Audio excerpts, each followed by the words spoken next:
सबसे पहले अहम खबर दें आपको इस्लामाबाद से, जहां पर बेनजीर इंटरनेशनल एयरपोर्ट पर एएसएफ ने कार्रवाई की है। बैरून मुल्क हेरोइन स्मगल करने की कोशिश नाकाम बना दी गई है, ऐसा बताना है एएसएफ हुक्काम का। मुसाफिर से 1.5 किलो से जायद हेरोइन बरामद कर ली गई है। हेरोइन नाइजीरिया जाने वाले मुसाफिर के सामान में शैम्पू की बोतल से बरामद की गई है। हेरोइन की आलमी मार्केट में मालियत 1 करोड़ रुपए से जायद बताई जा रही है और एएसएफ हुकाम के मुताबिक मुसाफिर से 1.5 किलो से जायद लिक्विड हेरोइन बरामद की गई है। इसी पर बात करेंगे जियो न्यूज के नुमाइंदे इरशाद कुरैशी से। इरशाद बताएगा मजीद क्या बताना है एएसएफ हुकाम का। जी बिल्कुल, नाइजीरिया का ये शहरी है जो कि बेनजीर भुट्टो एयरपोर्ट पर जिसको हिरासत में लिया गया है। एएसएफ के मुताबिक इस जो है मुसाफिर के सामान से 1.5 किलो हेरोइन बरामद हुई है, जो शैम्पू की जो बोतल्स हैं उसके अंदर लिक्विड की सूरत में रखी गई थी। एएसएफ हुकाम ने जब सामान की तलाशी ली तो बैग के खुफिया खानों से ये हेरोइन जो है बरामद हुई है, जिसकी जो है मालियत बैनुल-अक़वामी मार्केट में 1 करोड़ रुपए बताई जाती है। मुलजिम को जो है हिरासत में ले लिया गया है, जबकि तफ्तीश का जो है दायरा कार भी वसी कर दिया गया है। एएसएफ हुकाम का कहना है कि इम्कान है कि तफ्तीश के दौरान मजीद इसके साथी भी गिरफ्तार होंगे। जी, यानी मुसाफिर से 1.5 किलो से ज्यादा लिक्विड हेरोइन बरामद कर ली गई है और बैरून मुल्क हेरोइन स्मगल करने की कोशिश को नाकाम बना दिया गया है, ऐसा बताना है एएसएफ हुक्काम का। आपने अपडेट किया इरशाद कुरैशी, बहुत शुक्रिया आपका।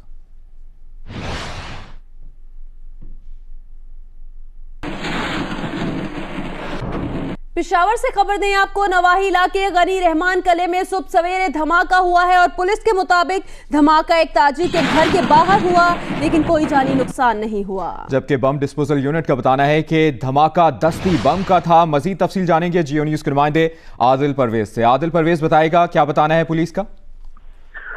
जी बिल्कुल, ये पेशावर का नवाही इलाका है गनी रहमान कले, यहाँ पर सुबह सवेरे धमाके हुए हैं, जिनमें अब तक जो अपडेट्स आई हैं उसके मुताबिक एक टाइम बम का धमाका था, जबकि 2 दस्ती बम इस घर के बाहर फेंके गए। तो मजमूई तौर पर 3 धमाके हुए इस घर के बाहर। तमाम खुशकिस्मती से कोई जानी नुकसान नहीं हुआ, अलबत्ता इस घर को नुकसान पहुंचा और जो इसके सामने एक गाड़ी खड़ी थी उसको भी काफी ज्यादा नुकसान पहुंचा है। इस वक्त तफ्तीशी टीमें वहां पर पहुंच चुकी हैं और ये चेक किया जा रहा है क्या है ये भत्ते का वाकया है या जाती दुश्मनी पर यह हमला किया गया है। ताम जो अब अपडेट सामने आई उसके मुताबिक 3 धमाके हुए हैं, जिनमें 2 दस्ती बम और एक टाइम बम शामिल है। पुलिस के मुताबिक दस्ती बम फटने से घर और करीब खड़ी गाड़ी को जुज़वी नुकसान पहुंचा है और तहकीकाती टीमें इस वक्त वहां पर पहुंच गई हैं। बहुत शुक्रिया आदिल परवेज, आपने अपडेट किया।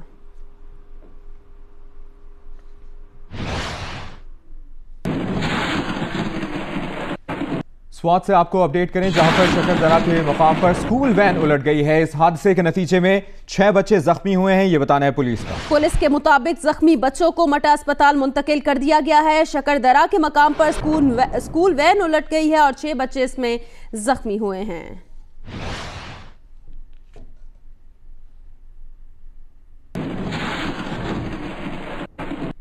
कराची के इलाके महमूदाबाद में रेंजर्स ने सर्च ऑपरेशन के दौरान 15 अफराद को हिरासत में ले लिया। कायदाबाद में मुबैना पुलिस मुकाबला हुआ, जिसमें एक मुलजिम हलाक हो गया।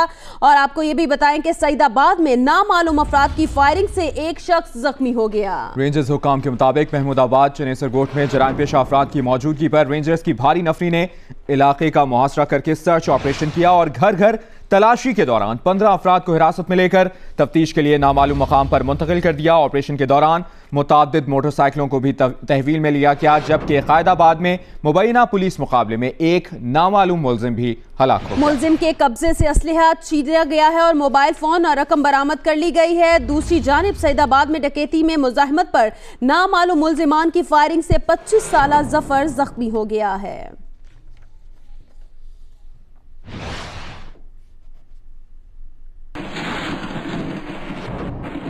अभी आपको बताएं, नॉर्थ कराची में मोबाइल फोन बेचने वाली दुकान को 3 मुलजमान ने सिर्फ 3 मिनट में लूट लिया। वारदात की सीसीटीवी फुटेज मंजरे आम पर आ गई है। मुलजमान वारदात के लिए असलहा थैले में छुपा कर लाए। 17 मई की सुबह 11:15 पर नॉर्थ कराची मोबाइल मॉल की एक दुकान को 3 मुलजिमान ने बाआसानी लूट लिया और फरार हो गए।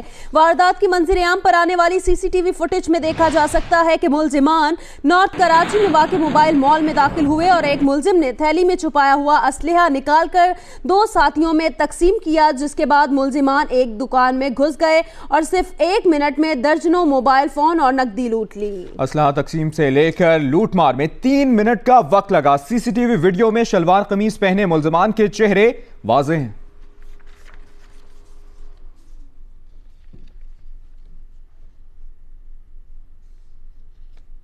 टंडोजाम के इलाके शफी बाउंड्री में मुबैना पुलिस मुकाबले में एक डाकू मारा गया जबकि 2 फरार हो गए। पुलिस तर्जुमान के मुताबिक हलाक होने वाला डाकू कुर्बान गाहू कई संगीन मुकदमात में पुलिस को मतलूब था और उसके सर की कीमत 5 लाख रुपए मुकर्रर थी। डाकू के कब्जे से असलहा भी बरामद किया गया है। मुकाबले के दौरान 2 मुल्जिमान फरार हो गए।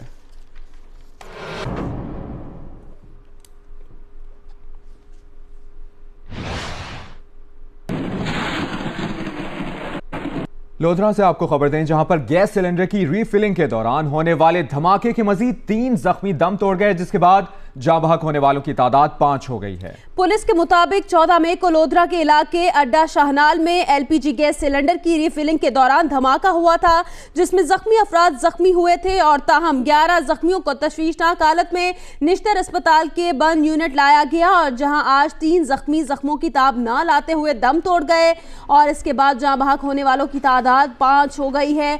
जाँ बहक होने वालों में नदीम, मोहम्मद रियाज, कारी शाहिद, जैन अब्बास और सज्जाद शामिल हैं।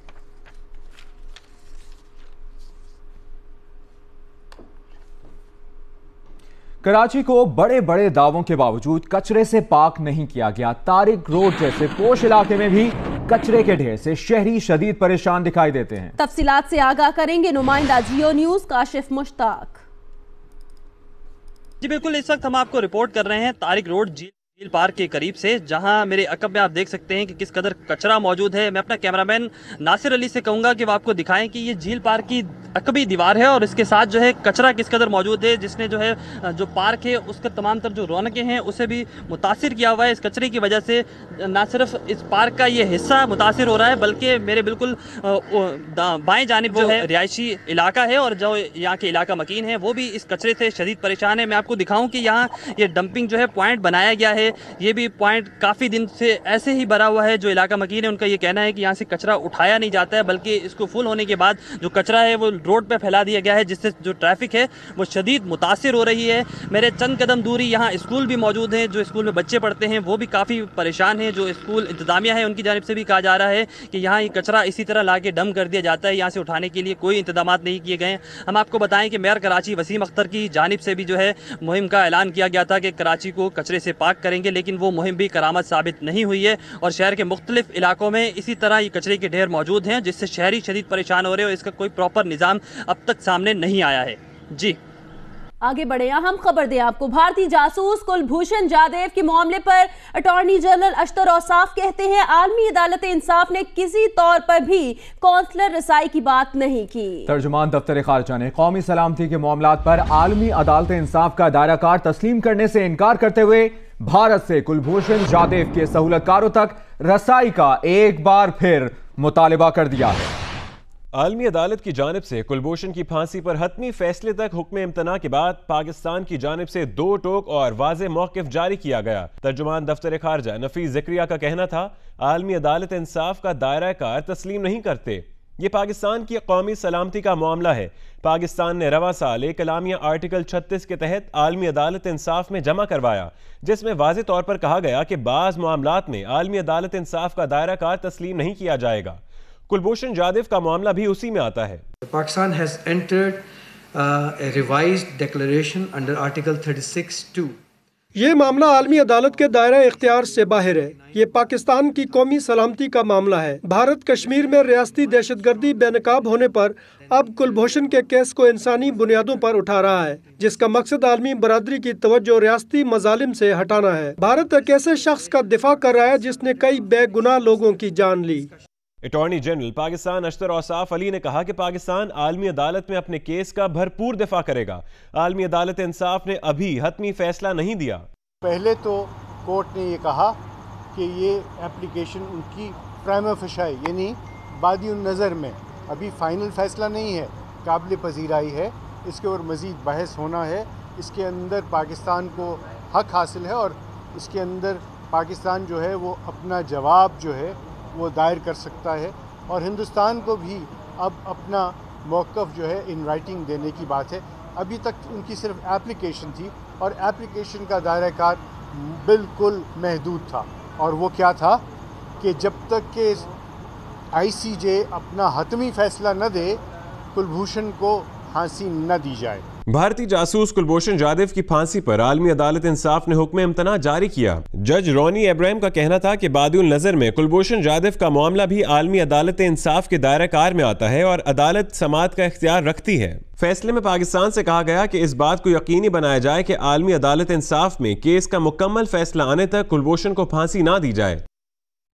मुशीर खारजा सरताज अजीज ने कहा कि अबूरी फैसले में हुक्म इम्तना कोई इतनी बड़ी बात नहीं। वजीर दिफा ख्वाजा आसिफ कहते हैं कि कुलभूषण केस में कोई भी फैसला बैरूनी दबाव की बजाय कौमी सलामती को देखते हुए किया जाएगा, जबकि अपोजिशन ने एडहॉक जज मुकर्रर ना करने और दलाइल पर हुकूमत पर तनकीद की है।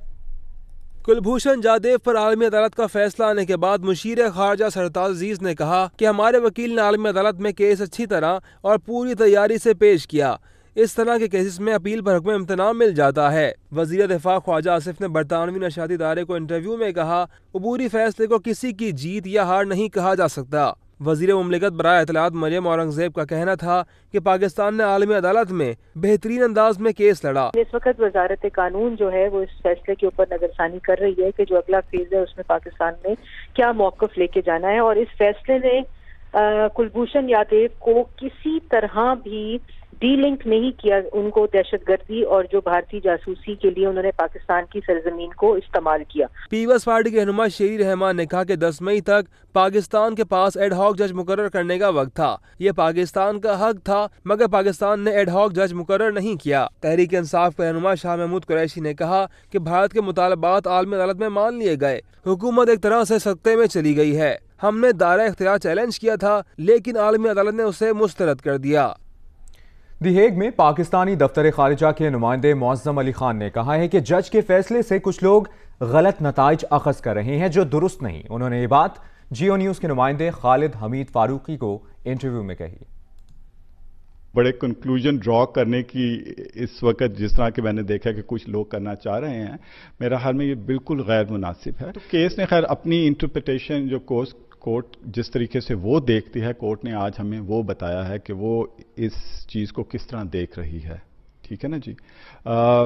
इसमें अभी क्योंकि ज़ाहिर है कि हमने पूरा फैसला जो है वो पूरी डिटेल से नहीं पढ़ा, बट उसको ज़ाहिर है हमारी लीगल टीम जो है वो देखेगी, उसको किस तरीके से मतलब उसको बाकायदा उसको इंटरप्रेट किया जाएगा, उसको मज़ीद समझा जाएगा कि कोर्ट ने क्या कहा है। लेकिन मैं फिर आप लोगों की तवज्जो जो है वो सिर्फ बुनियादी चीज़ पे दिलाना चाहता हूँ कि आज का फैसला सिर्फ प्रोविजनल मेजर्स के ऊपर था। आज के फैसले का ताल्लुक कमांडर जाधव के केस से या उसके ऊपर कोई फैसला नहीं है। ये अभी फैसला होना है।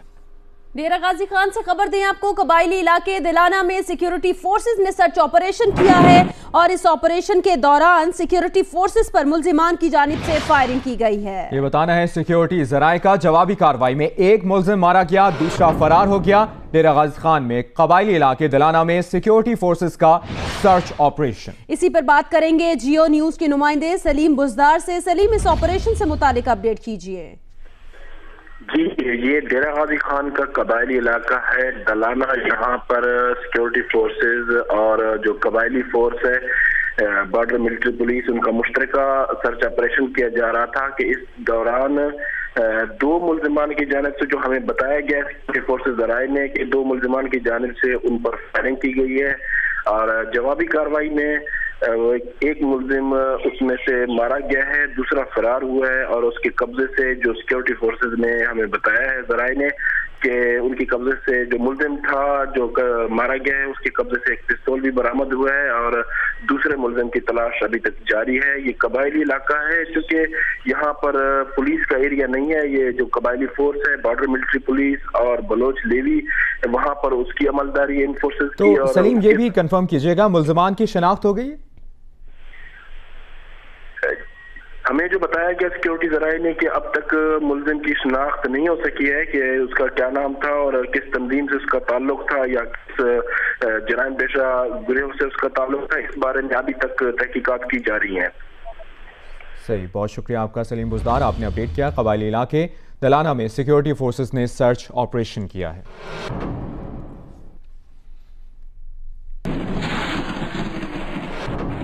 अब आपको बताएं कि पैनमा के मामले पर तहकीकात के लिए कायम मुश्तरका तहकीकाती टीम ने बयानात कलम बंद करने का सिलसिला शुरू कर दिया। जंग और द न्यूज़ के सहाफ़ी और ICIJ के नुमाइंदा उमर चीमा का बयान कलम बंद कर लिया गया।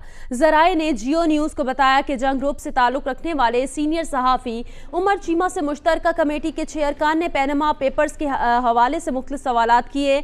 उमर चीमा और जंग ग्रुप ने पाकिस्तान में पैनमा पेपर्स पर रिपोर्टिंग की थी। ज़राए का कहना है कि मुश्तरका तहकीकाती टीम आने वाले दिनों में मजीद अफराद के बयानात भी कलमबंद करेगी। GIT की कार्रवाई आज भी जारी रहेगी।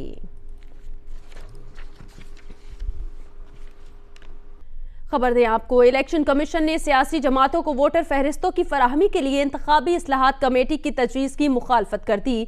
सेक्रेटरी इलेक्शन कमीशन बाबर याकूब कहते हैं वोटर फहरिस्तों में खवातीन के नाम, तस्वीर और एड्रेस भी शामिल हैं। डेटा के गलत इस्तेमाल का खदशा है। खैबर पख्तूनख्वा और पंजाब ने आइंदा इंतखाबात में RO अदलिया से लेने की तजवीज़ दी है। आसिफ बशीर चौधरी की रिपोर्ट देखिए। इलेक्शन कमीशन के प्लानिंग कमेटी के इजलास के बाद सेक्रेटरी इलेक्शन कमीशन बाबर याकूब ने मीडिया को बताया कि इलेक्शन कमीशन ने आइंदा माली साल के लिए 8.5 अरब रुपए का बजट मांगा है। आइंदा आम इंतखाबात के तमाम मुजव्वज़ा पोलिंग स्टेशनों को गूगल मैप के साथ मुंसलिक कर दिया है। आइंदा इंतखाबात में 8.5 लाख लोग फ़राइज़ अंजाम देंगे। वो डेटा जो है ख़वातीन का, हाँ हमने, आप अगर ये पूछें कि आपका क्या व्यू था, तो हमने ये ज़रूर व्यू दिया था कि ख़वातीन के जहाँ तक तस्वीर की बात है उसके ऊपर उनके पर्दे के हवाले से उसको मद्देनज़र रखना चाहिए। बाबर याकूब का कहना था कि 5,86,000 पोलिंग अमले की तरबियत इलेक्शन बिल मंजूर होने के बाद शुरू करेंगे। कराची के ज़िमनी इंतखाबात में बायोमेट्रिक मशीन का तजर्बा किया जाएगा। चीफ इलेक्शन कमिश्नर साहब खुद भी पंजाब और KP का दौरा कर चुके हैं। दोनों जगहों से ये मुतफ़िक़ा तौर पर चीफ इलेक्शन कमिश्नर साहब को ये तजवीज़ दी गई कि अगले इलेक्शन में रिटर्निंग अफसर और डिस्ट्रिक्ट रिटर्निंग अफसर अदलिया से लिए जाएं। सेक्रेटरी इलेक्शन कमीशन ने कहा कि पोलिंग अमले को अब योमिया 450 के बजाय 2,000 रुपए उजरत दी जाएगी। ड्यूटी से गायब अमले को सजा भी इलेक्शन कमीशन खुद दे सकेगा। कैमरामैन शिराज गर्देजी के साथ आसिफ बशीर चौधरी, जियो न्यूज़, इस्लामाबाद। खैबर पख्तूनख्वा के केमिस्ट और ड्रग्स डीलर्स का एहतजाज जारी है। डीलर्स कहते हैं कि सूबाई हुकूमत ड्रग रूल्स 1982 में तरमीम के जरिए उनका रोजगार खत्म कर रही है। देखते हैं पेशावर से आदिल परवेज की रिपोर्ट। खैबर पख्तूनख्वा हुकूमत ड्रग एक्ट 1982 में तरमीम ला रही है, जिसके खिलाफ पेशावर में एहतजाज का सिलसिला जारी है। होलसेल डीलर्स कहते हैं कि अद्वियात के होलसेल कारोबार से मुंसलिक अफराद का रोजगार तरमीम से मुतासिर होगा। हुकूमत रोजगार देने की बजाय छीन रही है। ये रिटेलर जिस पे काम करते हैं वो B है और जिस पे हम होलसेलर काम कर रहे हैं ये C है, तो इनको गैर फाल किया जा रहा है, ये इस पे काम नहीं कर सकेंगे। तो हमारा हुकूमत से ये मुतालबा है कि जो कैटेगरीज हमारे पास हैं, जिसके बाकायदा हमने एग्ज़ाम दिए हुए हैं, उनको लाजमी करार दिए जाए। इनका कहना है कि हुकूमत अद्वियात के मेयार को बेहतर बनाने के बजाय लाखों खानदानों से रिस्क छीन रही है, जिसके खिलाफ हर सतह पर एहतजाज होगा।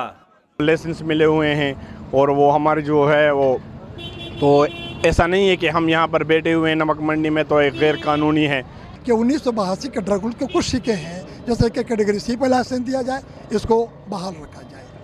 खैबर पख्तूनख्वा में होलसेल डीलर्स की 60,000 रजिस्टर्ड शॉप्स हैं, जिनमें 1,000 के लगभग नमक मंडी बाजार पेशावर में हैं, जो कैटेगरी C सर्टिफिकेट के हामिल अफराद हैं। कैमरामैन सदी बंगिश के साथ आदिल परवेज, जियो न्यूज़, पेशावर। मुल्तान में हज़रत मूसा पाक शहीद के 428वें उर्स की तकरीबात का आगाज़ आज से हो रहा है। उर्स की तकरीबात के बारे में मज़ीद आगाह करेंगी नुमाइंदा जियो न्यूज़ मैमूना सईद। जी, मुल्तान में आज से हज़रत मूसा पाक शहीद रहमतुल्लाह अलैह के 428वें सालाना उर्स की तकरीबात का आगाज़ हो रहा है। दरगाह को जो गुस्ल है वो कल शाम दरगाह के सज्जादा नशीं मखदूम वजाहत हुसैन गिलानी साहब ने जो है यहाँ पर दिया था, जबकि आज शाम बाद नमाज मगरिब यहाँ पर सैयद यूसुफ रज़ा गिलानी जो साबिक़ वज़ीर आज़म भी हैं और इस दरगाह के सज्जादा नशीन भी हैं, दरगाह की चादर पोशी करेंगे। तकरीबात जो हैं इस उर्स की वो कल शाम नमाज असर तक जारी रहेंगी। नमाज असर के बाद जो है यहाँ पर ख़त्म खाजगान जो है उसकी महफ़िल मुनक़्क़िद की जाएगी, जिसमें नात ख़ानी होगी। इसके अलावा ख़ुसूसी दुआएँ की जाएंगी। दरगाह में मुख्तलिफ जो है तकरीबात हो रही हैं, दरूद व सलाम की महफ़िल है, नात ख़ानी हो रही है। उनका ये कहना है कि यहाँ पर आकर उन्हें रूहानी सुकून हासिल होता है। इसके साथ साथ उनकी जो दिल की मुरादें होती हैं वो भी बर आती हैं और यूँ हर साल जो है वो इस दरगाह के अहाते को जो है आबाद करते हैं और हज़रत मूसा पाक शहीद जो हैं उनको याद करते हैं। जी, दुबई में मुख्तलिफ शोबों में नुमाया खिदमात अंजाम देने वाले पाकिस्तानियों को अवार्ड से नवाजा गया। बैंकिंग सेक्टर में नुमाया खिदमात अंजाम देने पर JS बैंक के अली रजा को अमारात के वजीर सकाफत शेख नहयान बिन मुबारक अल नहयान ने अवार्ड से नवाजा। जियो न्यूज़ के नुमाइंदे सिप्ते आरिफ की रिपोर्ट। दुबई में अवार्ड्स की तकरीब उन पाकिस्तानियों के लिए जिन्होंने मिडिल ईस्ट में कारहाय नुमाया सरअंजाम दिए हैं। बैंकिंग सेक्टर में शानदार खिदमात सरअंजाम देने पर JS बैंक के अली रजा को अवार्ड से नवाजा गया।